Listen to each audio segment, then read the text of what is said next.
नमस्कार। आज म तपाईहरुलाई विन्डशील्ड क्लिनर ट्याब्लेटलाई पानीमा मिसाएर विन्डशील्ड क्लिनर कसरी बनाउने भन्ने जानकारी दिँदैछु।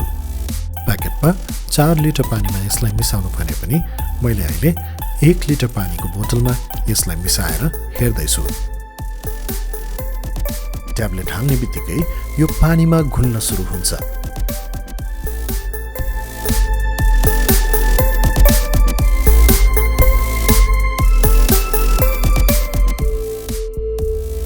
यसलाई हामीले डाइरेक्ट गाडीको विन्डशील्ड क्लिनरको ट्याङ्कमा पनि हाल्न सक्छौं।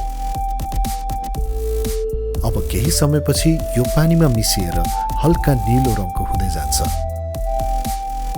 बोतलमाथि अलिअलि फिज पनि जम्मा हुन थाल्छ।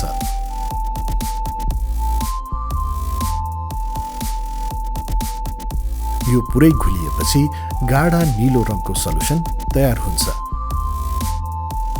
अब यसलाई गाडीको वाशर लेखिएको ट्याङ्कमा खनाउनु पर्छ।